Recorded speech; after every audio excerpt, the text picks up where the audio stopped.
A visão e falta o que a gente viu semana passada, a propriocepção, tá? Então, basicamente, né, a visão, a propriocepção e o sistema vestibular, eles vão captar essa parte sensorial e vão, né, levar ali para o sistema nervoso central e vai ter integração com o cerebelo, tá? O cerebelo ele vai estar relacionado ao equilíbrio e também vai estar relacionado principalmente à coordenação, tá? Na hora que a gente for ver. No caso, a gente vai tentar seguir o roteiro de vocês e a gente começa por vertigem, tá? Vocês sabem falar o que é vertigem? O corpo está parado e o meio está em movimento. Aí pode ser por desequilíbrio, pode ser por falta de percepção, pode ser, tem mais dois.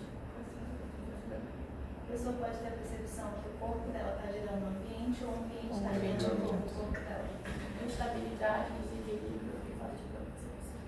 Então, basicamente, né, isso que você falou como uma tontura, mas uma tontura que a gente fala rotatória, né? A gente sente, como falou, o corpo está girando ou a gente sente o ambiente girando, tá? E, basicamente, vertigem é um sintoma, na verdade, uma queixa, né? Muito comum e a gente precisa avaliar qual a causa dessa vertigem, tá? E aí por isso que a gente diferencia as vertigens em causas periféricas ou central, tá? O que estaria alterado ali na periférica? Seria problema onde? Na área vestibular, Isso. A diferença está sendo Não, qual o problema na vestigem periférica? O que está lesionado? O vestíbulo ou o que a gente já viu de nervo? Qual nervo? Vestíbulo coclear. Ou a parte do vestíbulo? Metade do vestíbulo coclear, né? Tá bom? E quando a gente está falando de central, a gente está falando de lesão mais onde? Pode ser também cerebelar ou pode ser também onde está chegando essas sensações por essas vias. E onde são, como é que falo, processadas essas informações que vêm pelo vestíbulo coclear? Ali no tronco. Então também pode ser lesões no núcleo do tronco que recebe as informações vestibulares, tá bom? E vocês tiveram alguma dúvida da diferença de central e periférico? Não? Tá tudo ok? No destaque tem lá esgotável e inesgotável. Eu não entendi muito. Eu O que pesquisei. seria primeiro um destaque? Que vocês entenderam?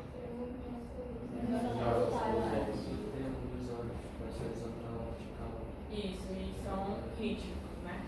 Isso, né? Seria assim, né? Uma das formas de diferenciar a periférica central. E quando a gente diz esgotado, significa que após você, por exemplo, tentar precipitar esse nistagmo com o olhar fixo, ele tende a cessar, parar, entendeu? É por isso esgotado. Isso se a gente estiver diante de uma lesão lá periférica, numa vestígio periférica.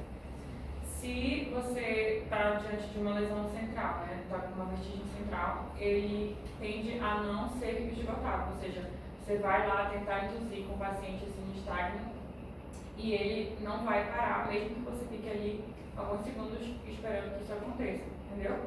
Basicamente, você pedir para o paciente olhar para o ponto fixo e observar se esse nistagmo que ele apresentou vai parar ou não. Se parar, ele é esgotado, que é típico das lesões periféricas. Se não parar, ele é típico das lesões centrais e ele tende a ser multidirecional, pode ser rotatório, horizontal, rotatório, multidirecional. E na periférica ele tende a ser mais horizontal. Ok? Entendi. E aí no nistagmo vocês também precisam entender sobre a questão das fases. O nistagmo ele tem o quê? Duas fases, certo? Quais são elas? Uma rápida e uma lenta. A fase rápida ela vai dar meio que o nome do nistagmo. Por exemplo, nistagmo à esquerda. Significa que quando eu olhei para o paciente, quando eu identifiquei esse nistagmo, eu vi que ele estava batendo do lado esquerdo. Então, por isso, ele leva o nome da fase rápida. Mas eu não estou falando que a lesão está do lado esquerdo, porque vai ser o contrário. A lesão ela vai estar na direção que vai estar batendo a fase lenta, ok? Então só para vocês pegarem, porque como é o que a gente vai ver, vai enxergar no paciente, vai ser a fase rápida, né? Eu vou olhar para ele e o que vai ser mais identificável ali vai ser para onde vai estar batendo rápido. Então por isso que leva o nome do nistagmo. Mas a lesão, ela vai estar para onde a fase lenta vai estar batendo, ok? Então, vamos supor aqui, né? Esse movimento dos meus olhos, o movimento meu dedo seria o movimento do nistagmo. Então ele está assim, para onde ele está batendo? A fase rápida. Para cá, à direita. Onde que seria a lesão? À esquerda, entendeu? Então, lesão contralateral para onde está batendo. Seria a fase rápida. Ok?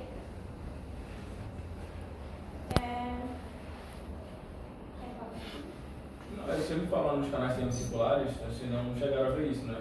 Alguém já viu, algum teve algum contato, né? Você vai ver no CFSH, mas de maneira bem grosseira, porque a gente vai ver aqui o Dixhall Pike, né, que é relacionado a equilíbrio dinâmico. Complicado porque você nunca viu. A nossa orelha interna, tanto que o nervo é o vestíbulo coclear, né? No nosso ouvido interno tem a cóclea e tem o aparelho vestibular. Esse aparelho vestibular é responsável pelo equilíbrio. E como é que ele é? Eu vou fazer aqui, tem que ter estrutura que eu vou falar que são os 3 canais semicirculares, Então, tem o posterior, que é assim da vertical. Tem o horizontal, que ele é assim, na horizontal. E tem o antero superior, que ele é como se ele fosse oblíquo, assim. Então, como se fossem 3 estruturas, uma assim na forma oblíqua e uma assim na horizontal. Dentro desses canais semicirculares tem um líquido, ele se chama perilinfa. Essa perilinfa, esse líquido, ele é composto por uma areia, que são os autólitos oblíquos. E nesses canais semicirculares tem esse líquido que ele fica ali e tem os cílios. A maneira que eu me posiciono, ou que eu, por exemplo, boto minha cabeça para frente, assim, vamos supor que eu fiz assim. Eu fiz assim, esse líquido, pela gravidade, ele vem para trás, vocês entendem? Fiz aqui, o líquido vem para trás com a areia, ele vai passar por esses cílios, ele vai formar com o sistema nervoso a postura que eu estou em relação à gravidade. Então, por isso eu consigo ficar em equilíbrio. Deu para entender? Então, se esse líquido estiver inflamado, se houver uma inflamação na minha, ou por algum trauma, ou por uma vertigem, ou por alguma patologia que altere, que inflame essa minha perilinfa, essas areias ali, esses autólitos, eles vão ficar desordenados, que vão fazer com que eu perca o meu equilíbrio. Então, é por isso que a gente vai fazer os exames aqui, que a gente vai demonstrar, para diagnosticar a pessoa com vestígio periférica paroxística benigna. Vocês não tiveram essa anatomia, não, né? Mas é só de maneira grosseira mesmo para vocês terem uma ideia. Você mostra para isso no CF. Qual é o nome desse órgão? Autólitos. Autólitos. É como se fossem, alguns gente fala até cristais, só cristais. É como se fossem uns cristalzinhos, eles se movimentam, são captados pelos cílios e dão essa sensação de movimento. Entendeu? É a orientação. A gente estava falando do nistagmo, né? E agora a gente já está falando dessa anatomia. Por quê? Porque basicamente o que a gente vai fazer é tentar precipitar um nistagmo no paciente que vai chegar com alguma queixa para você. Aí, como o Giovanni explicou, basicamente vocês lembram do caracolzinho, onde a gente tem lá o nervo vestíbulo coclear? Toda essa anatomia ela vai estar ali envolvida, né? E aí a gente tem as 2 manobras principais para tentar induzir esse nistagmo e analisar ele, né, de acordo com o batimento, que são as manobras de Dixhall Pike, ou Dixhall Pike, como queiram, e Supine Row, ok? Aí, o que eu quero que vocês entendam é que essas manobras, elas são manobras diagnósticas, justamente para algumas vertigens específicas. Aí a gente tem a VPPB, que é a vertigem posicional paroxística benigna. Esse nome complexo, grande, para dizer justamente que a gente, em 80% dos casos, pelo menos, a gente vai ter uma lesão num canal semicircular específico, que é o posterior, posterior. E o que vai acontecer? O que o Giovanni falou. Esses autólitos, essas areinhas, elas vão sair do lugar que elas devem ficar para manter ali o nivelamento, né, da linfa, e vão acabar indo para esses canais, que não é para estarem lá, né? Isso pode acontecer por uma lesão, por exemplo, uma queda pode danificar essa estrutura e fazer com que isso ocorra. E aí, por isso que a gente faz essas manobras. Conseguiram entender melhor agora? E aí tá. Então, partindo para a manobra, como a gente vai executar? Primeira coisa é você prestar atenção no que o paciente vai estar te relatando, né? A gente já viu lá a diferença da vertigem central e periférica. Nesse caso, a gente vai estar diante de uma vertigem periférica, certo? E aí o paciente pode chegar com zumbido, até uma hipoacusia, náusea, vômitos, enfim. E aí a primeira coisa que você tem que saber é qual vai ser a orelha acometida, né? Supomos aqui que ela está com acometimento da orelha esquerda. Isso vai fazer com que eu tenha que começar por qual lado?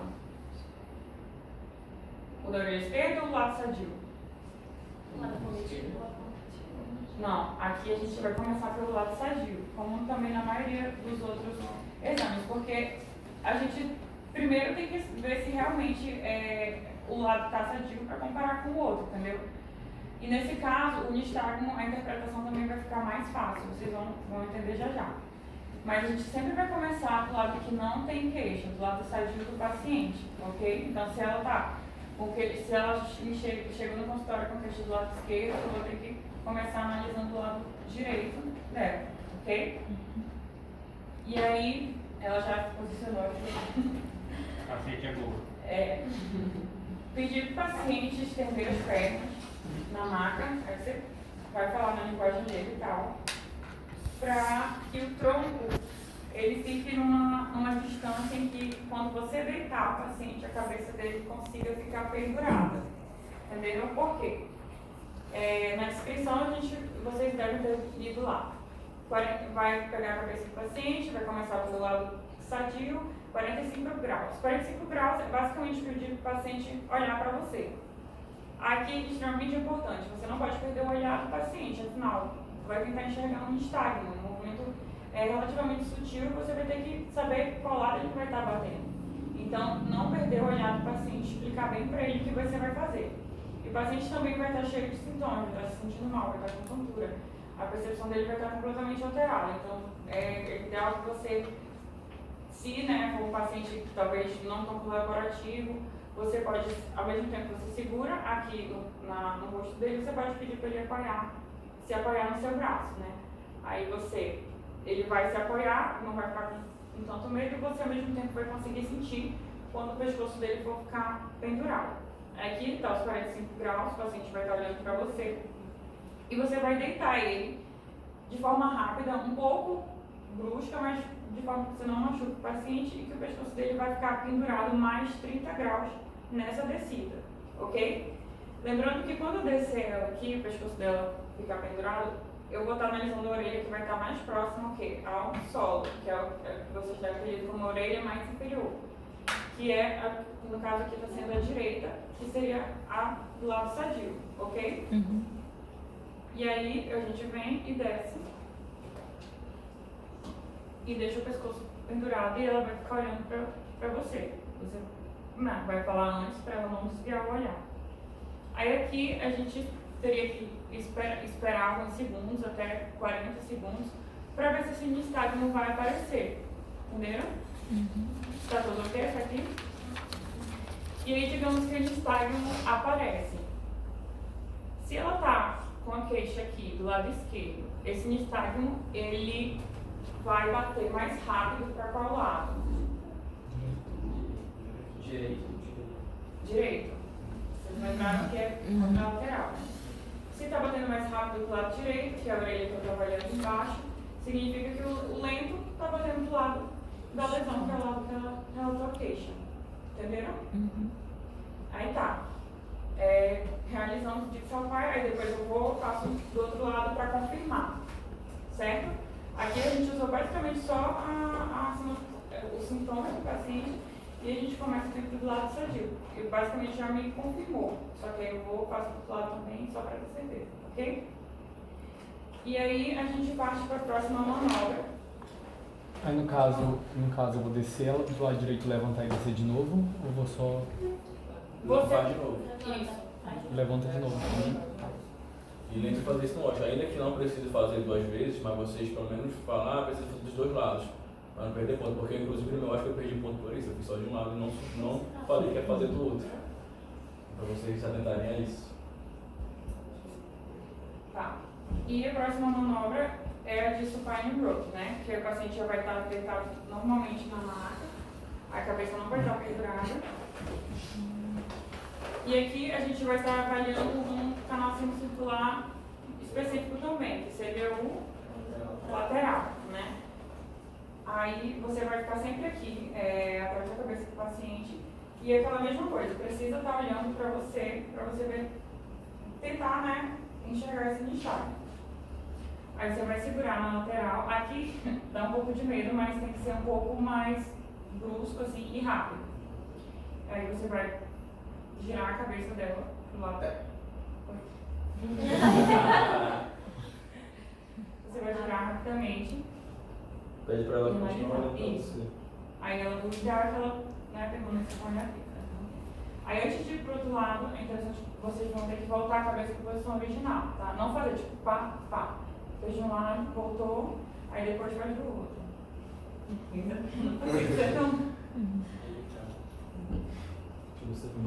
e aí, ela não apresenta.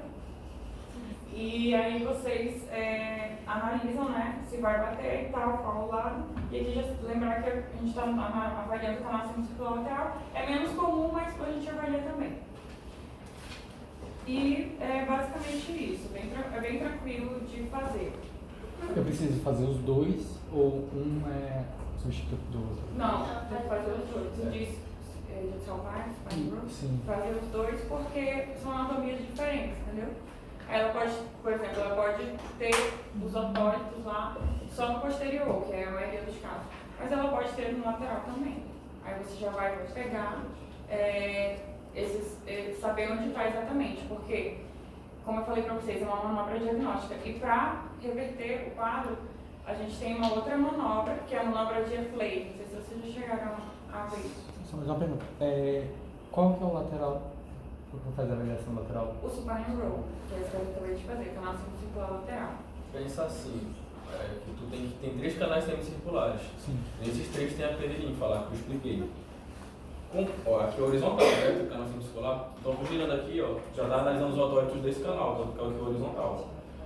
Quando ela faz Distal Pike, tu percebe que tu tem que inclinar a cabeça, você inclinou a cabeça dela e você botou para posterior. Ou seja, a partir do momento que eu faço isso, eu pego o canal semicircular posterior e o anterior superior, porque ele é oblíquo, a cabeça vai para o lado para segurar e ela está vindo para trás, ó, posterior.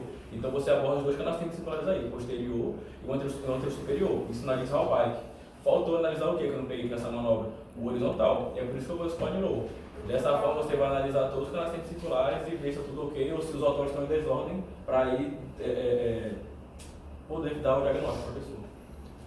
Aí a manobra de airplay, que a gente não vai pedir para vocês fazerem, a gente também não vai fazer, que ela é um pouco mais complexa. São várias manobras sucessivas que a gente faz com o paciente para tentar fazer com que esses otólitos que estão lá nesses canais semicirculares voltem lá para o sacro triclo que fica mais na região vestibular.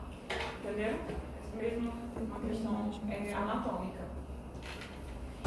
E basicamente é isso, né? A gente vai avaliar o nistagmo através dessas manobras. Vocês vão precisar fazer na prática, vocês vão ser cobrados de Salpike e supine roll. Então, tem que fazer os 2 sim, tá bom?